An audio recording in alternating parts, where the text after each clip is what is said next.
Well, Yes. welcome to another day or our special guest speaker. And for the ones that don't know, I am Blangelica, founder of I Am My Biggest Fan, store owner of Blangelica's Boutique.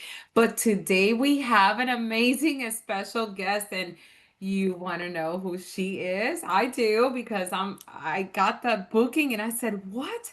Let's see who booked." And when I read, it's the beautiful Rachelle Mecca. And oh my gosh, this beautiful lady, she's an author, she's an artist, musician, a healer, a tea master, which I can't wait to hear more about it, and poetry coach. And before we started this call, I said, you know what? I kind of been sleeping on my poetry and I need to go back into that. So it's amazing time, divine timing to connect with beautiful people in this industry. And for you, everyone, if you're watching live, comment below live. If you're watching the replay, hashtag replay. I want to hear that you're here and that you're enjoying this conversation. So I want to bring aboard Miss Beautiful Rachelle. Come on. Mhm. Welcome, Hello. welcome. So nice How to are be you? here. And I love the cheerful introduction and that you're bringing up that you needed to get back into poetry. My theory is that poetry touches people when her medicine is best needed. So I'm just a medium for it. Yes, I love it. So happy to have you here, and I'm just like very honored to have you here, and to I can't wait to hear more about you. And I bet that everyone is wanting to know what is she all about with amazingness. So, tell us where you're from, and in a short introduction of who you are. I mean, where I'm from, that can be a long story. But I'm living in Vancouver Island in British Columbia in Canada. And it's just a beautiful island. I moved here about 5.5 years ago and I never left. It's a symptom of the place. We just kind of land here and never leave. Um, yeah, I'm well, everything that you listed. Poet, musician, coach. Um, yeah, like poetry has been a huge part of my life for so many years. And I really started taking it seriously back in 2020, in my writing like really intensively. Um, and I guess long story short, I in 3 years published three poetry books because it was just pouring out of me. And I also fell in love with tea. A year or two before that journey. And the I practice Gong Fu Cha, so that's the practice of putting your tea leaves right into a small teapot and doing multiple steeps. It's very like a mindfulness practice, meditative. You get to know the tea that you're steeping really well because you kind of go through the whole journey with the leaves. That's those are my biggest passions. I love that. And I seen you earlier, by the way. It looks beautiful, your teacup and oh, I was like, okay, can I come over and have some too? Because since we're gonna sit down and talk, or might just come over and have some tea. I love it. Thank you so much. I would like to ask you what was actually your personal turning point that led you to begin your healing journey? Yeah, it was. Well, okay, so back in 20 late 2018, early 2019, I ended up just moving in with somebody because we, you know, end of a lease at one house and like needed to move in somewhere else. And I just chose this girl who had met in the summertime, friends with my friends, and it was all good. But then us living together was just a huge downfall. In 6 months, I was very traumatized living with her. And like to the point that like I was afraid of writing in my own journal just to process my emotions because I was afraid of her finding my journal and telling me, no, you can't write bad things about me, and then just, talking me down. She had this way of anything I said can and will be used against me, even if there's never a negative intention. So it was terrifying. And so it was like little over a year later that I'd moved out from her, and I moved across the country, and still these heavy feelings were hanging on to me. Um, and just one day it just really hit me like, okay, I really need to process this trauma, and it's an actual trauma. Like it's not just somebody I didn't get along with. Like it was bad on my psyche. And so I picked up a blank journal and I just wrote. I wrote everything that was in my head, everything that I was afraid to say out loud, everything that, you know, I was afraid to just say around her. And like, she's not here, she's far, and it's okay. So, I just poured myself into journals, and it was so healing because, then I could recognize these thought patterns that like were just, not even, how do I say, just things that weren't true, things I would be thinking about myself or whatever. And so I was just going through this slow release. Um, and I've also been a poet for years too, but the quality of poetry that was starting to come out of me, like, you know, what was supposed to have been coming out of me was the inspiration of being in this new place. Like I'm in traveling mode. I was freshly moved to British Columbia from Ontario, and I was surrounded by beauty.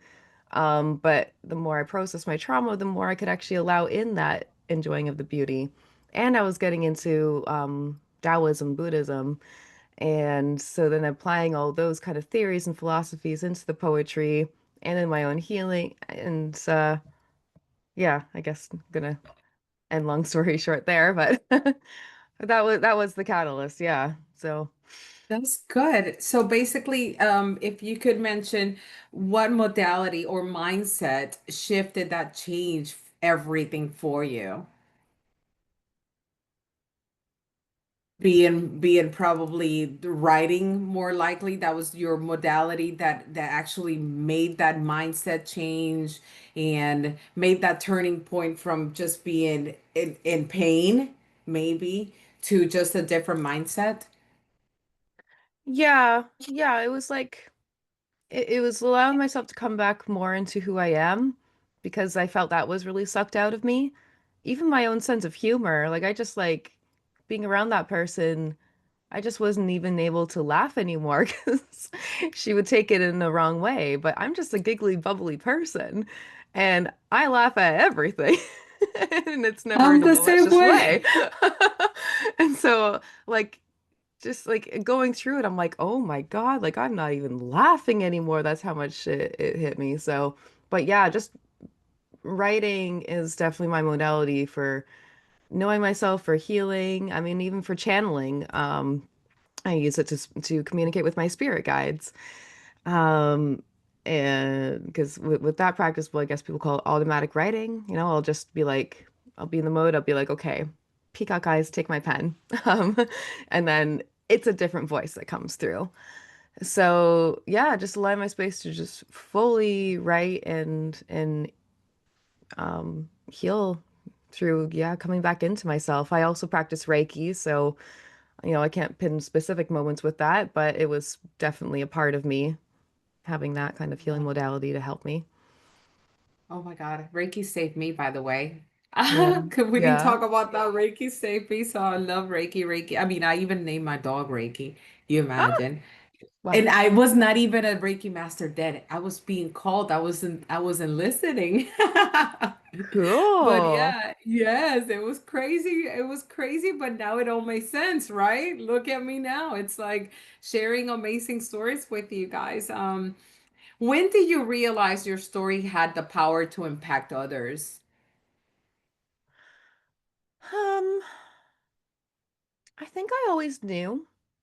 And, within that year, like I had filled out 3 whole journals of all this stuff. And then, I mean, it wasn't even just that, it was like everything else in my life that didn't get its full processing and then just things that were happening throughout my life during those months. And so I did type up all of those journals, and it's sitting in a Google document, ready to become an actual book at some point. Um, and so, I mean, that part happened, almost 5 years ago, and it's still kind of in a waiting period. It just hadn't needed to be released, but I think throughout this past year, this past 6 months, I've really remembered again that the story has a power to impact others. That's part of what I'm doing with my poetry coaching now, and because that's a newer thing for me.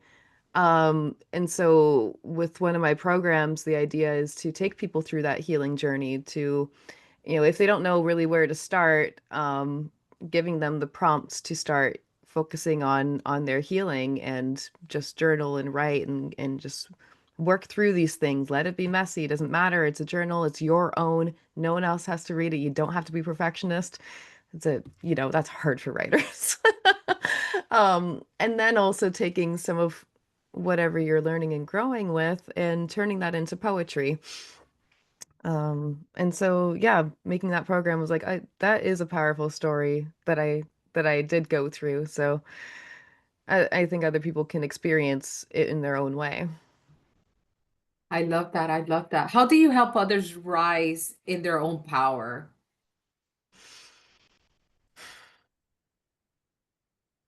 I'm a good listener, and people naturally open up to me, and I harness that Hmm. because people don't even know how much they have to say, but they'll just open up around me and they'll tell me things, and they're like, I don't talk about that with anyone. I'm like, I appreciate that and I love that. It's beautiful. I think it's a beautiful gift. It's a beautiful gift to have people come over. Sometimes it could be a lonely world for some, and it's beautiful to have that energy bonding. Oh my gosh, I just told this lady everything I knew about me, and then but their facial expression changes. They Mm. actually feel more like, oh my gosh, it was so nice. They want to hug you and kiss you and give you love because they express everything. That's beautiful. Thank you for allowing that. Yes, that's beautiful. What has self-love transformed in your relationship, business, or daily life? Hmm. Self-love has, I mean, I guess I'm going to start with like with business, it's like knowing how I can really help people. It's like so self-love is knowing myself deeper and then also, respect myself enough to start doing what I really love and being empowered in that. And then my personal life, it's like, I'm right now I'm living alone for the first time ever and it's been beautiful. And I get to totally know myself and my own space and like just not have somebody else's playlist even in my house, and it's just all my own energy. And that's really beautiful. And I don't want another roommate for a while just to maintain that. That my last one was terrible, like the one I was talking about or anything. Nothing is where that is that. But at the same time, it's just really nice to have my own space. And then in my relationships, it's like really knowing who I want to have around me. Who are actually going to make me feel like myself and empowered when it comes to my friends and even family members. I love that. Thank you for sharing that. What would be, or let me just say this, how did healing and self-love shifted your relationship with money? Hmm. Well, that's been a whole journey of 2025. Yeah. I would say I'm still in that journey, and maybe I always will be, I guess. But it is definitely in seeing my value. Um, and not just being like, oh, it's $25 to do this thing and that, right? Like um, and then it's this whole like teetering of like wanting to make my services available for people, but also I know I'm like such a unique like person that like not everyone's even going to choose me as their healer as well. And I mean, I don't choose just anybody to be a healer for me in my life too, and that's fine. And then it's also like, well, I need to make a living, like it absolutely has to happen. Like I have to make enough money to maintain my life and then just yeah, just seeing money differently as like a modality of like energy exchange. Um, like I kind of saw that before, but that's still like a newer vision that I'm sitting with now. I like that. And, I think everyone, I don't want to talk about everyone, but I believe 'cause my journey started making money when I was in my early stages at 21. Then I lost it all. And then I said, Mm. why? And then I came from like $11 to making tons of money. And then I said, this is not for me anymore. And then I came into this world of purpose and joy and passion and to help and serve others. And it hit me to a point that fear, oh, I can't charge this. I have to do it for free. And I did. I do a lot of community work, but then it has taken me so long to get here, and I deserve, and we all do. This is just a regular job. It's not, we don't see it as like that though. We see it as our passion, our purpose, and our joy, and money flows through in because you're doing so much wonders around and you're helping so many people, but also it's also coming deeper within you. And the deeper I went, the easier it got. And Hmm. it is just totally. I think it's also when, especially from us coming from like finding the purpose, going doing all that deep healing and allowing us to fulfill or find out, where is this money little thing coming from? Is it my inner child? Is it my ancestral? Is it my lineage, my father, my mother? And then you start discovering all this, and then you scan yourself again, and I'm like, something's that's right is not right. Let's go deeper. And once you go deeper, I'm telling you, it just bursts out beautifully. I love this. So, what's one daily self-love ritual you cannot live without? Tea. I knew it. I knew it. I knew it. I knew it. How, of course, I knew it. The way you carry this, it is like I've done that before, so I'm like enjoying it with you at the same time. And the way you carry, Hmm. I'm like, I knew she was gonna say that. I love Well, it. It's yeah. so, it's so Well, I mean, beautiful. like, I'm just gonna show off my leaves here. I'm having an oolong, and this is a ginseng oolong. It's kind of the leaves are like dusted with ginseng powder, so it's kind of got a sweetness additionally. Um, and but yeah, going through the process of steeps because it is mindfulness. It's making enough to put into the cup. It also cools down the tea faster when you're using small cups, so you're not just burning yourself on the top bit of a mug and then it's cold at the bottom. That's Um, cool. yeah, there's functionality and there's spirituality to it. And that's another thing that I just love. And like I'm really in the flow when I'm having tea. I mean, this is like one kind of teapot, and like you tilt the lid and the water pours out. But then there's also other ones that are just, they look like a regular teapot, just tiny.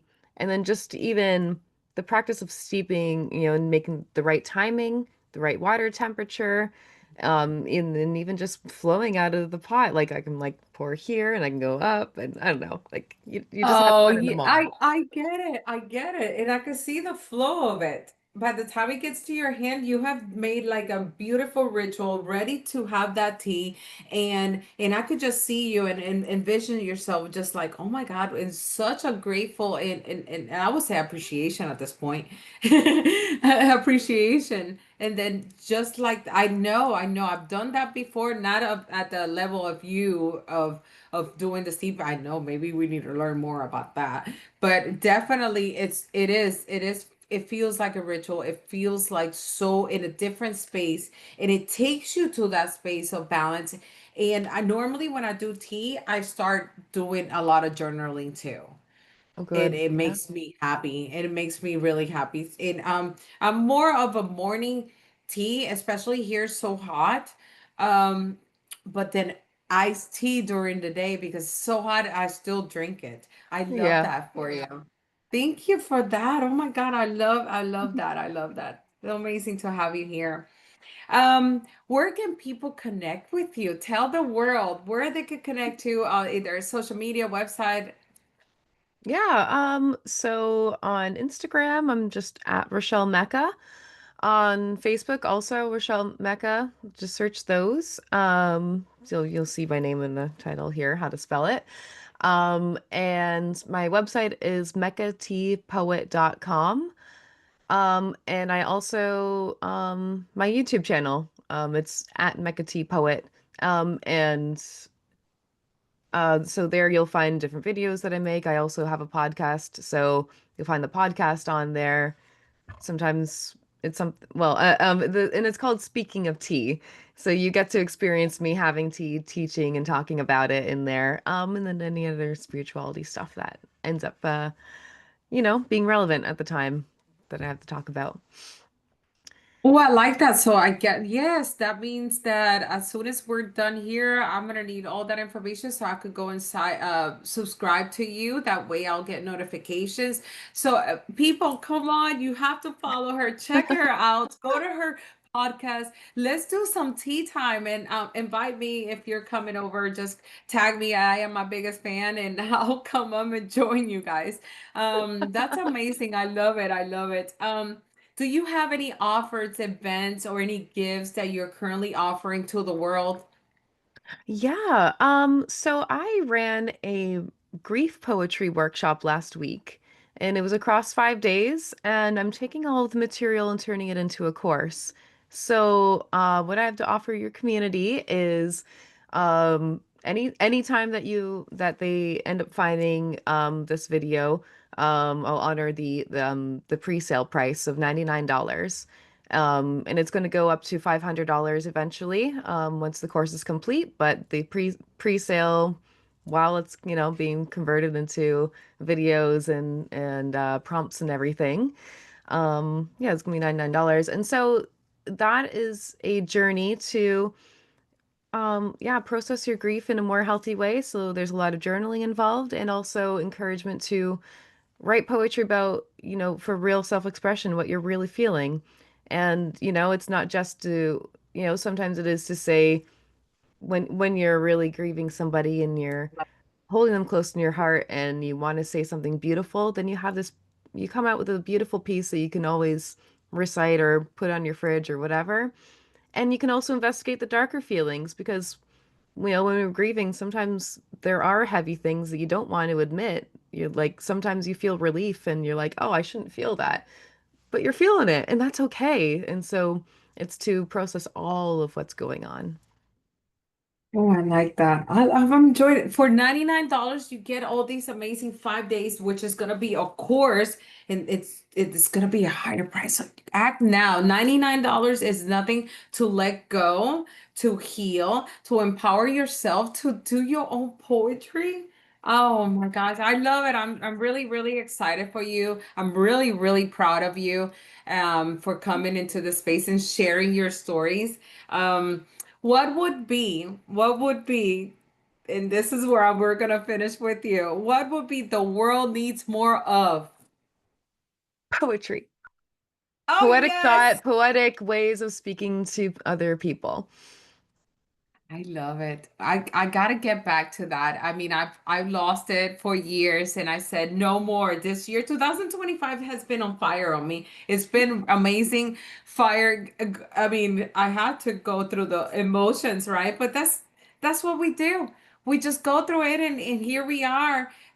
with another addition to our special guest, and then we go and move forward and we start doing amazing things. And I love that. I love that I could bring people in with similarities in our life of healing, of empowerment, of self-love, and from here to amazing abundance of love and wealth. And you deserve it all. So thank you so much for being here. Guys, if you're watching, beautiful woman, men, whatever you are, it doesn't matter. Comment down below. Say hello to this beautiful lady. Connect with her. Get into her program. $99 she's offering right now. And for the ones that don't know, I am Blangelica, founder of I Am My Biggest Fan Store, owner of Blangelica's Boutique. I am a Reiki master, a self-love empowerment coach. Oh my gosh, I do a lot of things. Holistic approach to happiness. I could go from like systems to just be your, I don't know, your cheerleader. You tell me, we'll make it happen. And I'm so honored to have you here. Thank you so much for being here with us, for allowing me to interview you. And can't wait to continue the journey together. Thank you, Angelica. It was so nice to meet you and chat with you. This was great.